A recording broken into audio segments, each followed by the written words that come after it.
Hey guys, my name is Vishal and I welcome you all to yet another live session by Edureka. In today's session, we would be talking about AWS CodeDeploy. But before we do that, I need a quick confirmation from you people whether I'm audible to you guys or not. If yes, then quickly say yes in the chat box and we can move further. Also guys, if you do have any queries, you can put those in the chat box and we would get back to you right away. Now this being a short session, we might not be able to answer all your queries. In that case, you can put your email IDs as well so that we can get back to you later. Having said that guys, I see people typing yes, so I believe I'm audible to you people, so let us get started then. Let's start by taking a look at the offerings of today's live session first. So first and foremost, I would introduce you to AWS and DevOps in short, and we would understand why is this approach important. Then we would understand what is AWS CodeDeploy. We would take a look at some of its components, and finally I would finish things off with the demo part. So I hope this agenda is clear to you guys. So let us not waste any time and quickly get started then. So why AWS DevOps? Before that guys, let me give you a quick introduction to AWS and DevOps. Now again guys, this session specifically talks about AWS CodeDeploy. So that is what we would be focusing on. In case if you are interested in AWS and DevOps in detail, you can visit our YouTube channel and take a look at the stacks on AWS and DevOps. There we've talked about these topics in detail. To give you a quick introduction, AWS is a cloud service provider which provides with various compute, storage, database, machine learning, marketing, monitoring and security services. Yes, quite a few services. To be honest, it is somewhere around 100 plus services. So yeah, when you talk about AWS, it is a very popular cloud service provider and it is one of the best in the market. DevOps on the other hand is an approach that lets you automate the process of software development, deployment, testing and managing. Now when you talk about automation, you talk about continuous integration and continuous deployment of these processes. So this is where DevOps steps in. If this feels a very complicated definition for DevOps, in simple words, what it does is it helps to bridge the gap between the developers and the operations team. That means if there are any interdependencies between these two teams, this approach or the tools that are used for this approach, they basically help you automate those processes so that you can remove or minimize those dependencies. So how are these two links linked, that is AWS and DevOps? Now when you talk about DevOps, it is something that people want to implement these days, and AWS is something that has been trending for a very long time. So people wondered, as in, can DevOps approach be implemented on AWS? Well, what AWS did was it responded with quite a few services that helped carry out DevOps approach. Now what you see on the screen is those services. Now when you talk about AWS instances, there are quite a few compute services that let you create instances which can actually host these applications, which can be continuously integrated and deployed. To name a few, you have EC2, then you have some container services as well, like ECS, that let you actually create containers which basically can be mounted on your instances again. Now you have something called as AWS Cloud Formation. What this thing does is this basically gives you a template that lets you auto scale and load balance instances. As we move further, I would be getting into the details of what AWS Cloud Formation exactly is. So meanwhile, just think of it as a templatized version or something that lets you templatize quite a few processes to simplify continuous integration and deployment. Then you have something called as AWS Code Pipeline.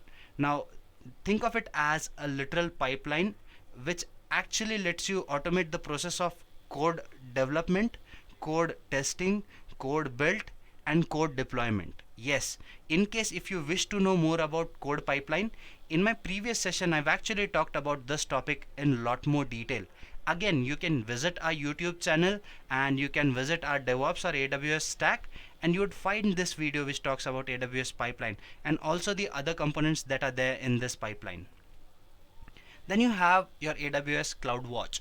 CloudWatch basically is a monitoring service. What it does is it lets you keep track of all the logs or all the events that are happening.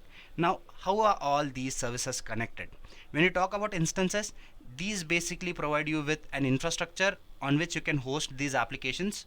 Services like CloudFormation and code pipeline, what they do is they let you automate the process of continuous integration and deployment. And when you talk about AWS CloudWatch, it lets you monitor these services when they're being automated and once they are automated. So you can keep track of everything. So that is why all these services, they play a very important role when you talk about DevOps. And hence AWS DevOps is a potent or a great combo. Moving further now, let us understand what AWS CodeDeploy is. I just mentioned AWS Code Pipeline, didn't I?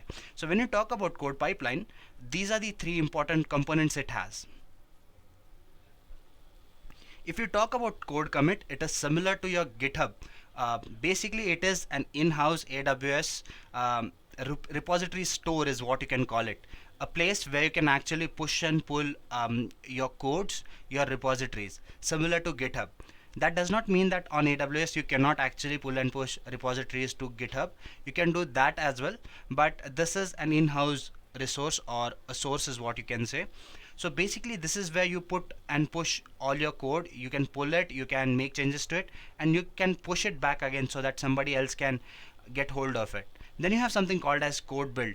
Now this mechanism basically lets you build applications which you can later deploy by using code deploy as well. Now when you talk about code deploy, it is a complete mechanism which specifically focuses more on the deployment part. Code build on the other hand, it lets you build applications. So in this session our focus would be on the deployment part. So let us just move further and try to understand how code deploy works and what it is exactly. Going by the definition, it is a deployment service that lets you automate application deployment on different platforms or channels. To name a few, you have your EC2 instances, on-premise instances, Lambda functions, or ECS services as well. Now, when you have an option of putting it on EC2 instance, that means your application would reside on the cloud platform. If you wish to do it on premises, you can do that as well. You have Lambda functions that actually serve a lot of purposes, so let us not get into the details of that.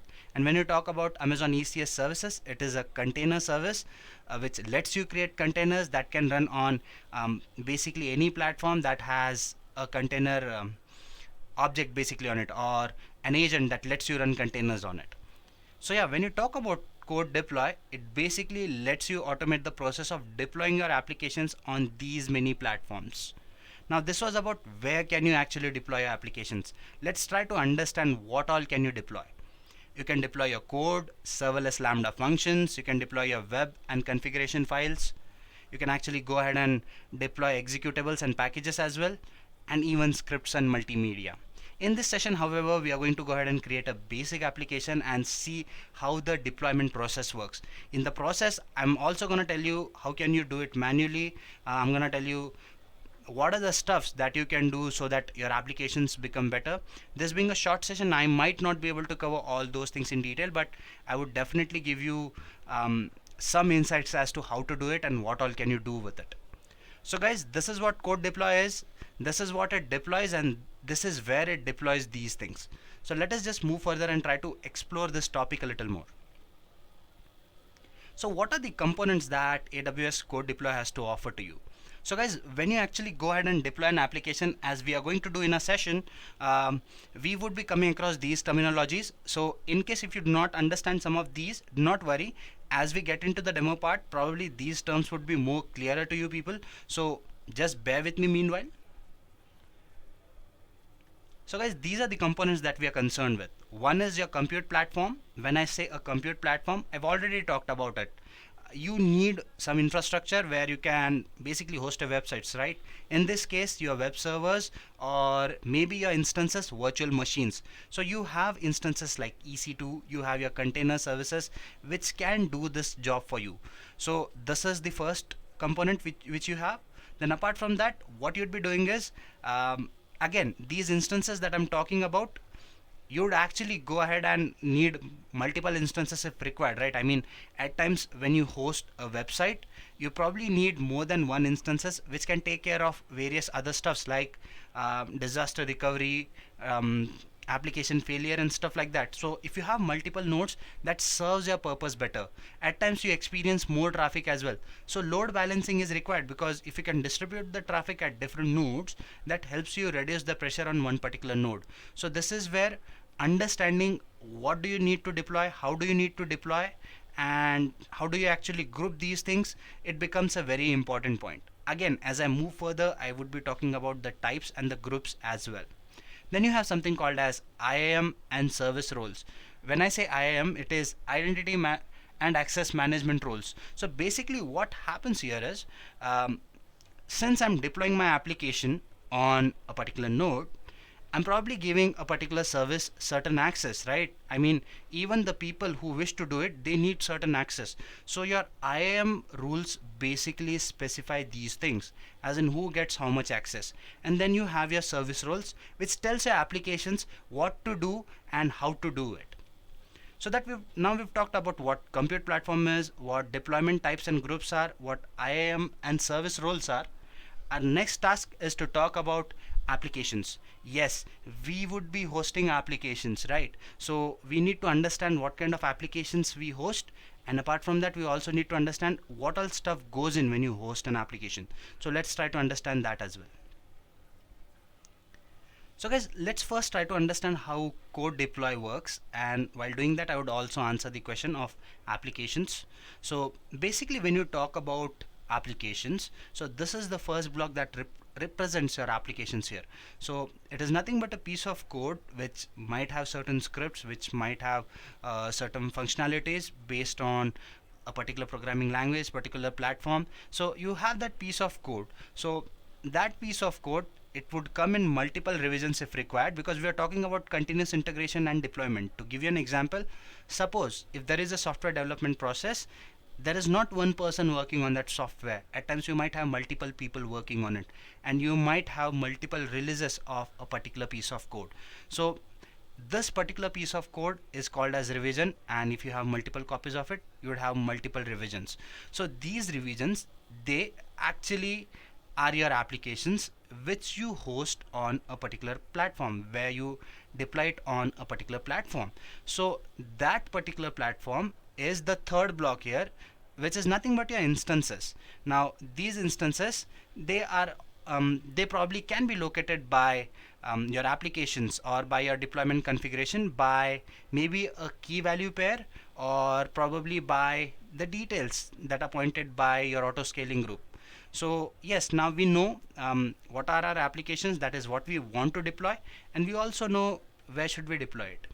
Now the third question is, how do you do it? You can do it by using something called as deployment configurations. So guys, basically this is what the architecture looks like. First, you should know what you have to deploy. Next, how do you deploy that? And finally, where do you deploy that? So the fact that you still might be wondering, as in, okay, what is this deployment configuration and how does it work?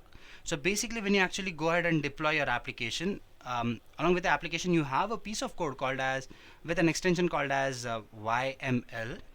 This is nothing but your it is basically app specification file that has specifications of quite a few things, like what are your source locations, what are your destination locations, and what should your code deploy should do in order to pick a particular application from a location and deploy it somewhere. So all the information is in this configuration file, which is called as app spec file, basically with an extension of .yml. So again, once we get into the demo part, I would be showing you that file as well. So guys, this is how basically AWS CodeDeploy works. Let's just quickly do one thing. Let us just switch into the demo part, so that probably we can understand how the demo works, and meanwhile probably some of these terminologies would be a lot more clearer to you people.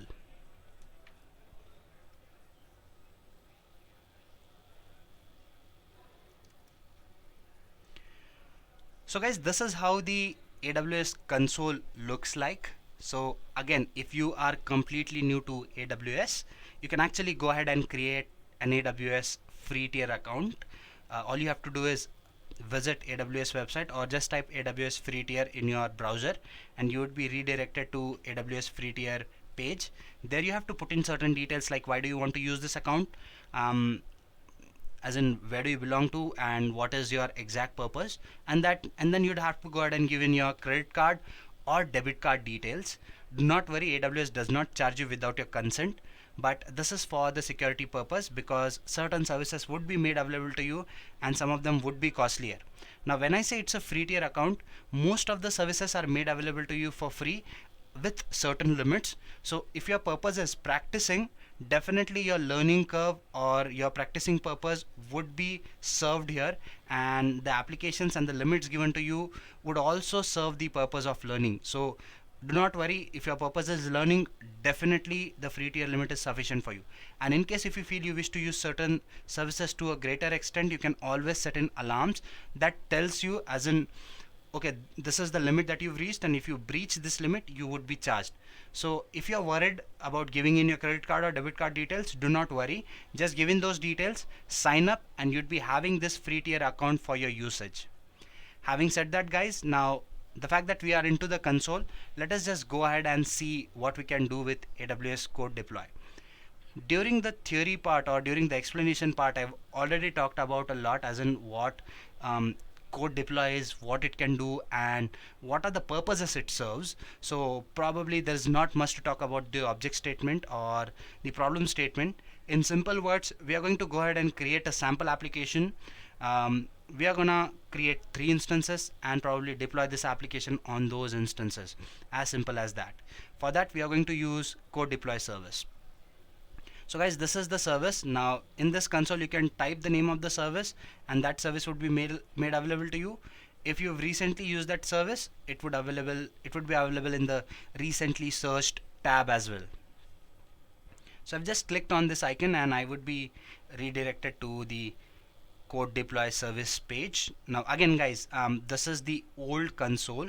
You can actually go ahead and switch into the new console as well, or newer version of the console as well, if you wish to work on that.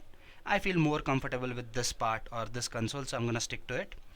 So all I do is I click on get started and it would ask me what kind of deployment do you want. Now again guys, as I've already mentioned, this is a sample session or a demo session, so basically we won't be getting into the details of everything. In case if you wish to know about these things in detail, I'm gonna tell you what you can do. So meanwhile you follow that with me as well, but this is going to be a simple demo so that everybody stays on the same page. So guys, again, we are gonna create a sample deployment which is a ready to use deployment. In case if you wish to go for custom deployment, what you'd have to do is you'd have to go ahead and create your own instances. You'd have to create your own policies and rules and attach those rules and rules to your instance. Then you'd have to go ahead and create or write custom scripts to decide what kind of access do these roles have, and then probably you'd have to go ahead and set up an agent and then actually go ahead and deploy our application using code deploy. The fact that I'm using a sample deployment process, in this case I would be using CloudFormation. What it does is it basically lets me create 3 instances and probably gives them those roles so that I don't have to custom script for those roles. So that is one plus point here. So we are just gonna go ahead and deploy a sample application. Let's see how it works. So I click on next, blue-green deployment or in-place deployment. Now again guys, these are 2 types of deployments.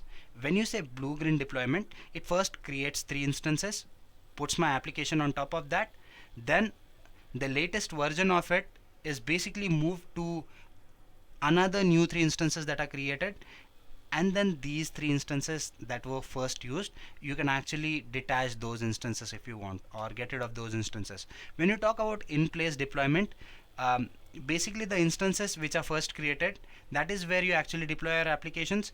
If newer versions are to be put on those instances, what you do is you stop those instances. Meanwhile your data is a copy of it is maintained, new versions are created, whatever it is, and then those copies are basically put on the very same instances. As we get into the deployment part, you can see the process as well. Do not worry about that. So I'm gonna select in place deployment and I'm gonna say next. Operating system, let's stick to Linux for now. That's not a big concern. You can choose anyone you want to. T2 Micro is something that comes under free tier. key pair. Guys, I've created a key pair. If you don't have any, you can just say create new and it would create that for you. Save it somewhere, because in case if your instance get locked up, you need that thing to probably launch your instance. So keep the key pair safe. With me it is safe for now, because I've already created it. And then you have a tag key and tag value. This is very important, guys.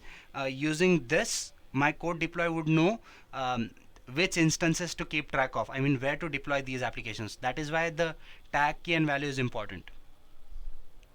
So let's just go ahead and say launch instances. Again, guys, now this process takes a couple of minutes, because what happens is, you can read it here what it says. It says that it may take several minutes for us to set up the instances and run them through some system checks, because there are a couple of system checks that happen once these instances are launched. I would show you the status check as well, do not worry about it. Here's the process, guys. You see, this is what is happening here. Your instances are getting configured. Then you'd name an application. You'd name your application in such a way, guys, so that again it stays what should I use, what term should I use, it stays generalized. I mean, it stays common throughout the process of deployment, because each time you create new versions, each time you probably deploy newer versions, in that case the name of your application, if it stays constant, basically your code deploy knows that okay, this is where I need to deploy these things. That is why a constant name is important. We can select a revision. After that, we can actually go ahead and create a deployment group, which is a very simple process. Then we would select a service, and then we would choose the type of deployment that we want to use, and finally we would review the details of our deployment, and we should be done by then. I believe a minute or so and we would be good to go. Our instance would be ready. Again, this process is the longest process because we are launching 3 instances, guys, and when you launch 3 instances to it, volumes are attached, new security groups are attached, IAM policies are attached. So yes, it takes a while at times, but again, once it is launched, we are good to go. And again, this time is not too long when you talk about spawning 3 instances, and if it takes like a couple of minutes, so that is fairly doable.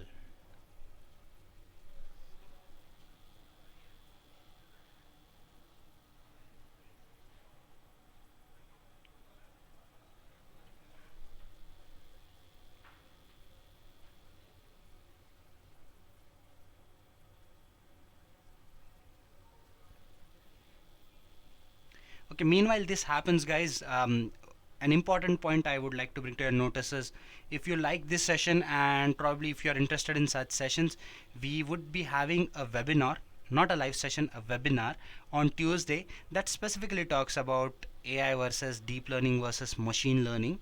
So you can stay tuned with Edureka and probably you can attend that session as well on Tuesday. Again, if you are interested in such notifications and if you do not know where to get such notifications, probably you can tune into a platform called as Meetup. You can look for Meetup online, and there you can probably look for Edureka, where we put in these details as in what are the possible or future sessions or webinars that we are going to have. So by the end of this session, I would be sharing the link to that as well. Do not worry. Make sure you take that link, and if you are interested in these kind of sessions, these kind of webinars, you can definitely stay tuned on that Meetup platform as well. As you can see here, 33 steps out of 35 are done, so we are fairly close to these instances being launched. Once they're launched, we would be good to go, and probably I won't be stalling too much of your time. Probably this is Friday, so I know everybody has plans, so let's just quickly get these instances up and running, and probably we can get through with the demo part as well.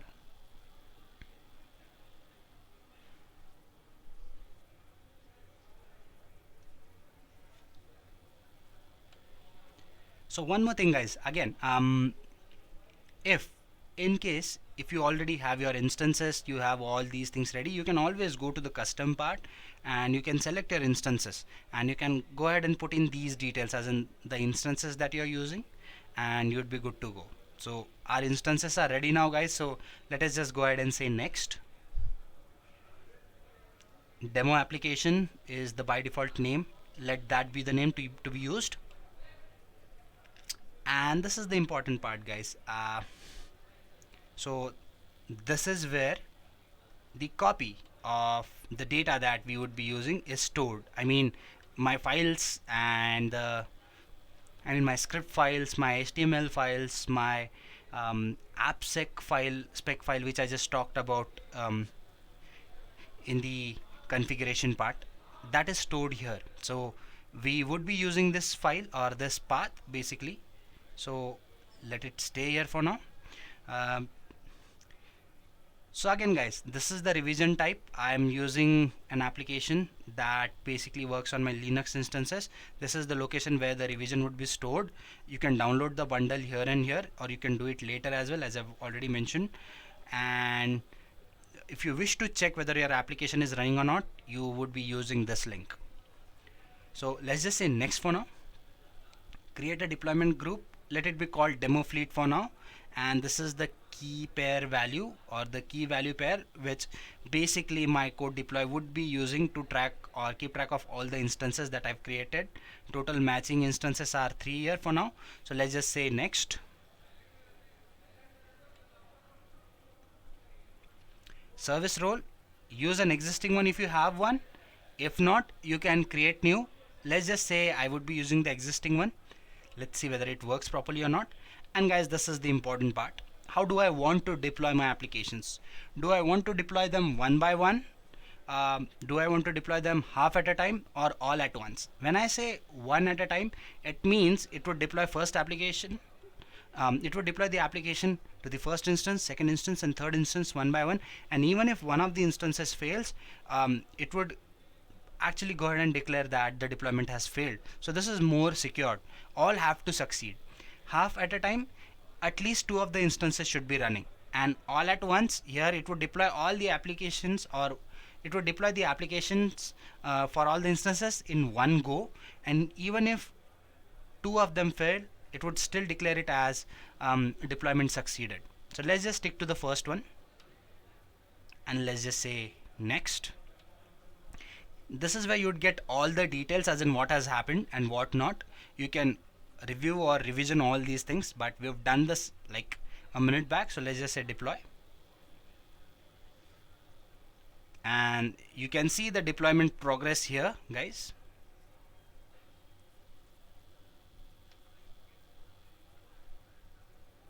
So it's installing my applications on the instances that I've used.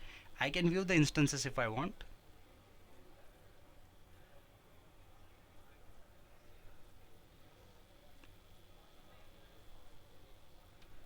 So once it's done, it would show the process is complete here and here.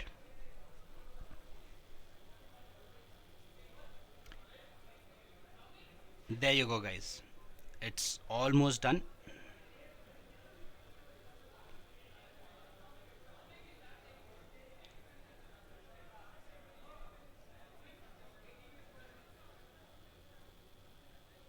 So the deployment is succeeded, guys. Now this is where you can view the events as to what has happened. To understand this, let me just actually go ahead and show you this piece of code. You can see it gets downloaded here, and once that is done, you can actually come here. These are the files you have. Your index file, basically a sample application that we've created. It is very simple. And the app spec file, guys, it is an YML extension, but I've opened it with Notepad. So you can see the version, you have the source, you have destination, what location and what actions to perform. This script talks about that. That is your before install. Then you have your locations for after install as well. So basically what this file does is it keeps in details of your source, destination, and what to do before install, after installation, and stuff like that. So yep, this is the YML file. And again, to close this and go back here, you can see that is what has happened. Application stopped, my instance stopped, right? So it downloaded a bundle, it picked up a version. Before install, whatever activities were performed, it did that, it installed it. After installation activities, application started and it validated the service, and my deployment was complete. Now if I just go back to EC2, you can see there would be certain instances that are up and running. You can see there are 3 instances that are up and running, and these are the instances that were created. So if I just this is the statistics I was mentioning back then. So I have this IP address. If I select this and if I just come here, it says that my application has been deployed successfully. So there you go, guys. We have successfully deployed an application. Again, you would want to delete all these resources before you leave. So actually go ahead and make sure that you terminate all the resources that you're using. Say yes to the termination process, and you can actually again go back to code deploy,